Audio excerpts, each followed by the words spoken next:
वत्सल हरि भक्तों कलेवर 10 मूर्ति धरी महाप्रभु जो 10 अवतार होती केवल भक्त मान आपण मान भक्त मान भक्त माने दुई हाथ टेकिवा महाप्रभु जो 10 अवतार नहीं पारुचंती जेतेबेले दशरथ और कौशल्या मां गर्भरे जो प्रकटित होगापी भगवान राम कहले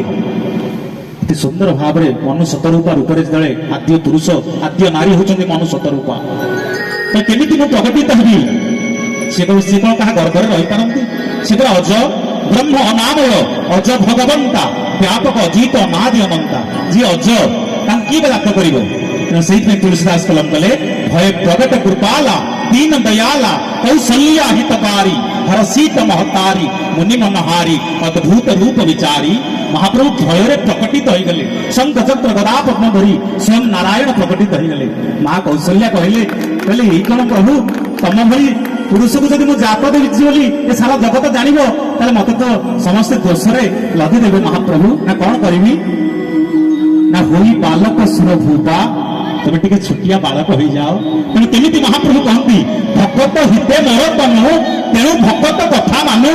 भक्तर कथा मानिले आज मां सतरूपा कौशल्या रूप में प्रकटित हेले भक्तर कथा मानिले महाप्रभु पुण्य बालक हो गले तेणु जी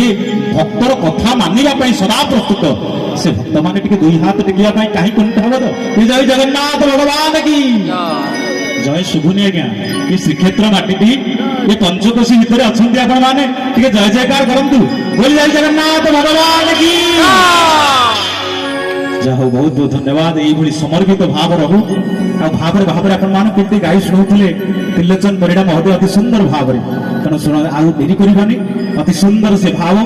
भावर मूर्तिमंत प्रतीक आउ गोटे सुंदर भावर सहित आउ गोटे सुंदर भजन को स्वागत करवा आपण मान से मीठा मीठा करताली सहित स्वागत करवा आउ गोटे भजन को नहीं जय जय जगन्नाथ जय श्री जगन्नाथ।